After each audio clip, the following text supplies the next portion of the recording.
Mbanje kugusuhuza nkwifuriza umunsi mwiza, nkwifuriza ibihe byiza. Uyu ni wa munsi tujya tuganira ku ijambo ry'Imana. Uyu ni umukozi w'Imana Frere Tuyisenge. Uyu munsi nkaba nifuza ko tuganira ku ijambo ry'Imana. Umutwe w'amagambo nawise agakiza. Ijambo agakiza ni ijambo rinini cyane, ni ijambo rigari. Kuko abantu benshi uzasanga babazanya ngo ese ngo wamaze kwakira agakiza. Ese agakiza ni iki? Agakiza ni ijambo rigendana no gukizwa, rigendana no kwakira ubutabazi. Rero ntago nakwirirwa mvugamo n'ibintu byinshi cyane, kuko twese tuzi neza uko abana b'abantu tumara kuremwa, tumara kuza kuri iyi si, ntago umuntu yapfaga. Ntago tuzi Adamu yakoze icyaha aramaze imyaka ingahe. Gusa ibigaragara by'uko nta rupfu rwari ruriho. Ariko nyuma y'uko Adamu amaze gukora icyaha haza urupfu. Rero iyo habonetse ijambo urupfu, nibwo habonekamo ijambo agakiza, habonekamo ijambo gukizwa. Rero tubona mu gukorwa kw'icyaha kwa Adamu atarabashije guhagarara mu byo kwizera, atarabashije guhagarara mu byo kubaha Imana ngo ayizere ibyo yari yamubwiye. Hari ibitabo byinshi wagiye usoma bigenda bivuga amwe mu makosa Adamu yakoze, abandi bakabyita bimwe, abandi bakabyita ibindi. Twese tubiziranyeho mu buryo bugiye butandukanye, ariko mu bigaragara nuko byanze bikunze Adamu atabashije kubaha Imana, Adamu atabashije guhagarara ku mategeko Imana yari yamuhaye. Rero bituma ayo mategeko atabashije kumvira, bituma haza ibihano, bituma haboneka urupfu. Kuko nta kindi icyaha kizana urupfu, naho kumvira bikazana ubugingo. Rero nyuma yo gukora icyaha haje urupfu. Ariko tubona Adamu ahunga Imana, nk'uko Imana ngo yari isanzwe imutemberera. Ngo buri nimugoroba Imana ikaza kureba Adamu, ngo ikamuhamagara ngo Adamu wiriwe. Ariko umunsi Adamu yari amaze guhemuka, yari amaze kutumvira Imana, yumvishije imirindi y'Uwiteka, arahunga. Kuko icyaha nta bindi kizana, nta mahoro gitanga. Uzumve nawe wakoze ikintu kidakwiriye cyane, abakoze ubusambanyi mu buryo budakwiriye, mu buryo butunguranye, uzumva utangiye kubura amahoro.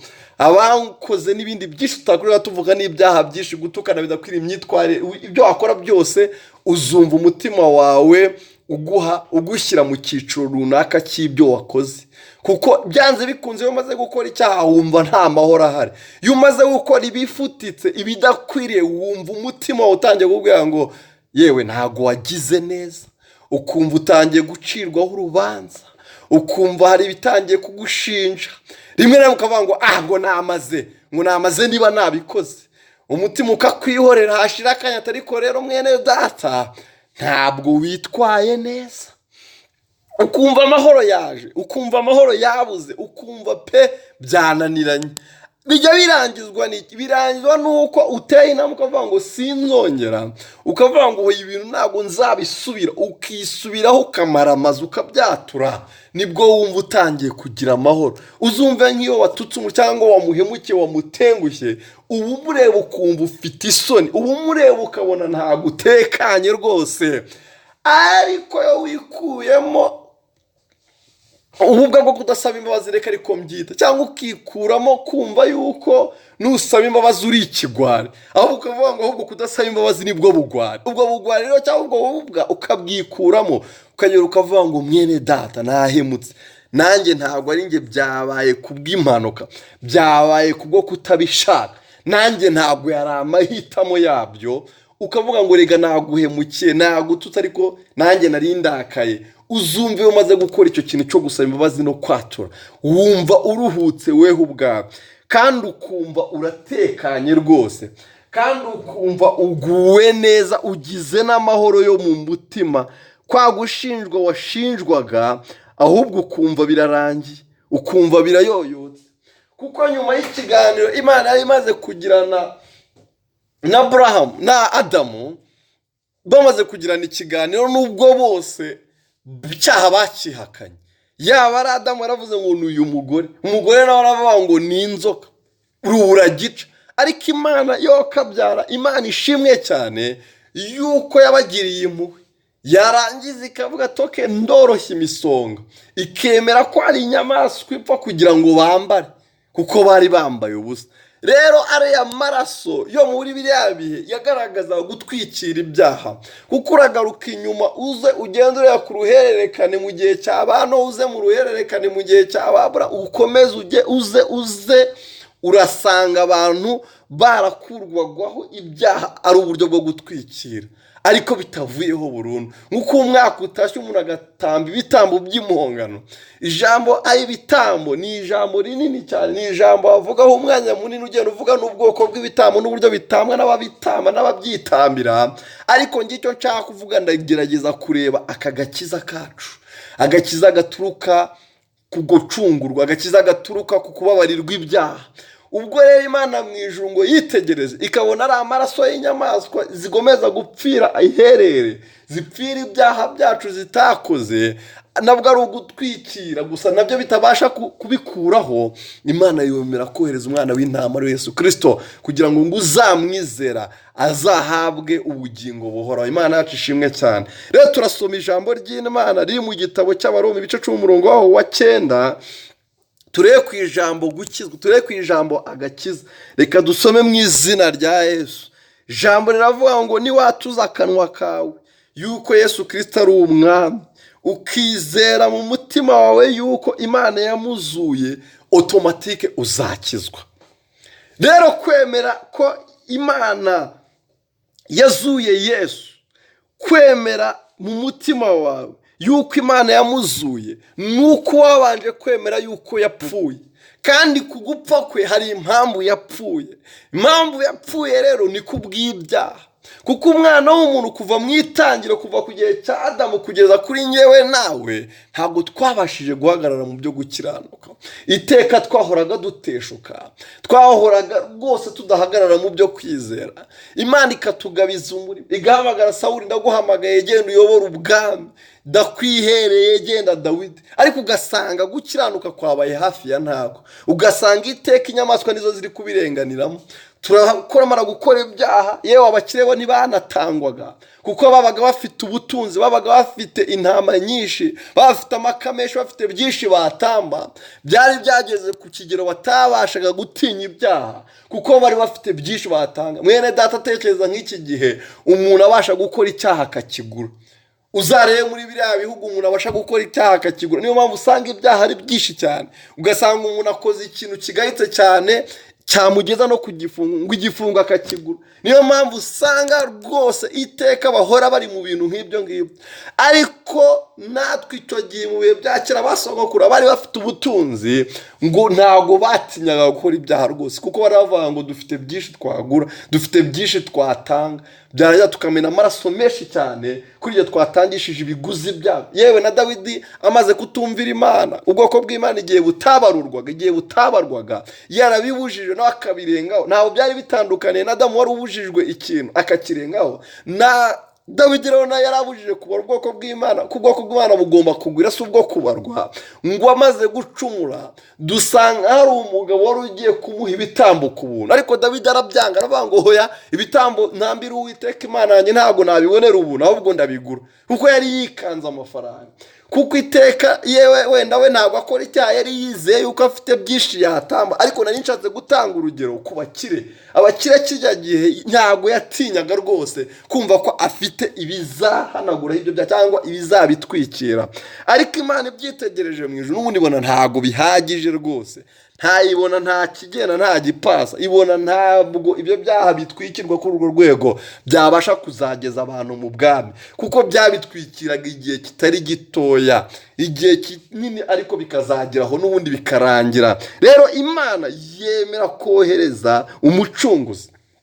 Rero nta rindi banga, kwakira umucunguzi ni ibintu byoroshye cyane, ni ibintu byaba byoroshye kuruta uko umuntu yajyaga yiruka inyuma y'intungura y'inuma, cyangwa ashaka amafaranga yabigura, cyangwa ashaka yagura intama, hamwe harimo no kunigagurana nayo bayica kugira ngo ibashe gutambwa iboroga ivuga ati ndazirikiye, ariko umwana w'intama bikora rimwe rukumbi utaraziraga icyaha n'ikizinga. Yesu ndagushima ko wemeye kudupfira kubw'ibyaha, we nta cyaha wigeze gukora. Rero abantu benshi ntabwo babasha kubisobanukira yuko agakiza ni ubuntu. Agakiza ni ubuntu, ni ukwemera gusa. Ijambo ryatubwiye mu Baroma ibice 10:9 ngo niwatuza akanwa uvuge ngo ndabyemeye, uvuge ngo Yesu uri umwami, Yesu uri umwami n'umukiza. Nurangiza mu mutima utekereze ko hari uwapfuye kubw'ibyaha byawe, wizere yuko urwo rupfu yapfuye ariko ngo Imana yamuzuye, nubikora ako kanya Imana izahita iguha agakiza. Imana izavuga ngo ibyaha byawe birababariwe mwana wanjye, kuko wizeye ko Yesu yagupfiriye. Nta kundi rero mwene data twandikisha amazina yacu mu gitabo cy'ubugingo, nta kundi twandikisha amazina yacu twemererwa gusenga isengesho tubwiye ngo data wa twese uri mu ijuru, kuko nta yindi nzira, nta rindi tike. Ni ibintu byoroshye, waba waraguye ugasubira inyuma, nta rindi banga. Ni ukwemera yuko ukatura ukabivuga, ukavuga ndemera ibyaha byanjye, ndemera intege nke zanjye, ariko ndemera ko Yesu yampfire kandi ari umwami n'umukiza kandi Imana yamuzuye. Hanyuma ukabwira Imana ngo Mana nanjye ufite ububasha bwo kunzura, nzura mu izina rya Yesu kandi ndabyizeye. Ugasenga ugahamagara Imana, nta rindi banga. Imana mwene data ifite ububasha bwo kugukiza kandi ifite ububasha bwo kukwandika mu bana b'ubwami. Nawe nyuma y'iherezo ryawe warangiza ukazabasha kubona Imana, ukazabasha kubona imbaraga z'Imana.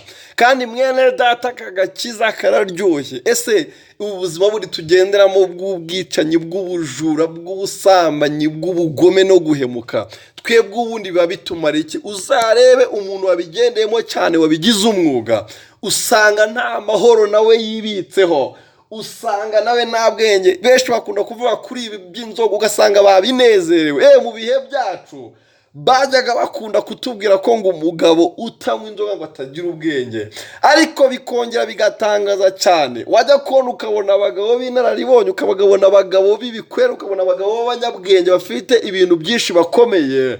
Iyo bari kuvuga ngo ngiye ndishimye, mfite umwana w'umusore ujya unkorera, ntabwo ari umusinzi, ntabwo ari umusambanyi, ukabona babigize frere, babyirase, ukumva biranejeje. Kandi nawe uzarebe kuko ufitanye diru n'umuntu cyangwa mufite ibyo muri gukorana, uzanezezwa no kumva afite ubuhamya bwiza. Uriya muntu ntabwo anywa inzoga, uriya muntu ntabwo ari umusambanyi, uriya muntu ntabwo ari umusinzi, uriya muntu ntabwo ari umujura, arizewe, hari aho yakoze bampaye ubwo buhamya. Ibyo rero nta handi wabikura usibye muri Yesu. Ibyo nta handi wabikura usibye kwegurira ubuzima bwawe Imana, ukavuga ngo Yesu tura muri nge, Yesu ganza muri nge, tegeka kandi ukore kandi uyobore, nibwo uzabasha kugira ubuzima buzima. Mwene data reka dusoreze ahangaha.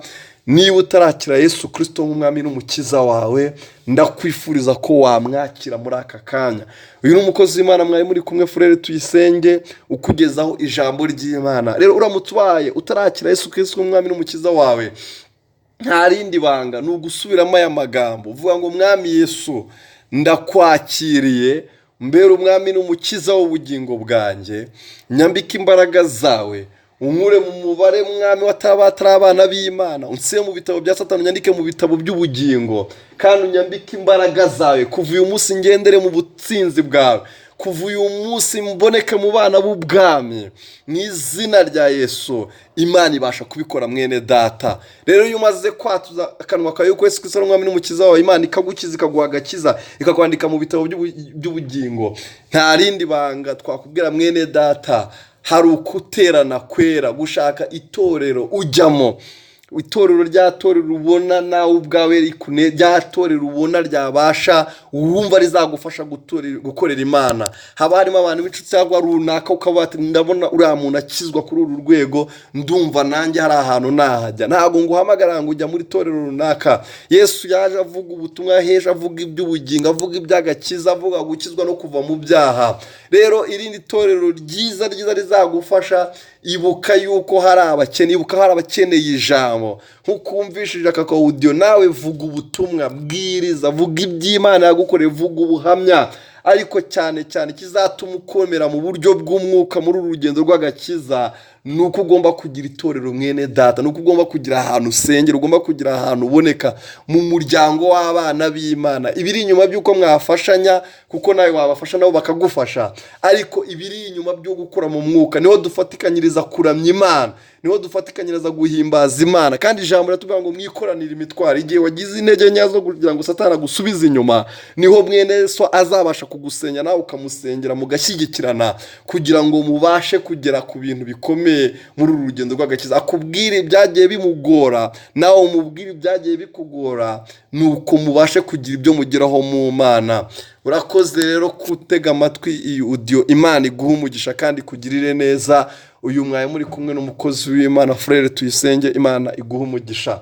Mana, turagushimye ku muntu wumvishije iri jambo ryawe. Reka umwambike imbaraga zawe mu izina rya Yesu. Muhumura amaso kandi amatwi yazibuke, kugira ngo ijambo ryawe ribashe gukora imirimo n'ibitangaza mu izina rya Yesu. Wigaragaze nk'Imana y'intwari ku rugamba, kuko nta kijya kibasha kurogoya ibigambi yawe Uwiteka. Urakoze, ni mu izina rya Yesu Kristo n'umwami n'umukiza wacu. Amen.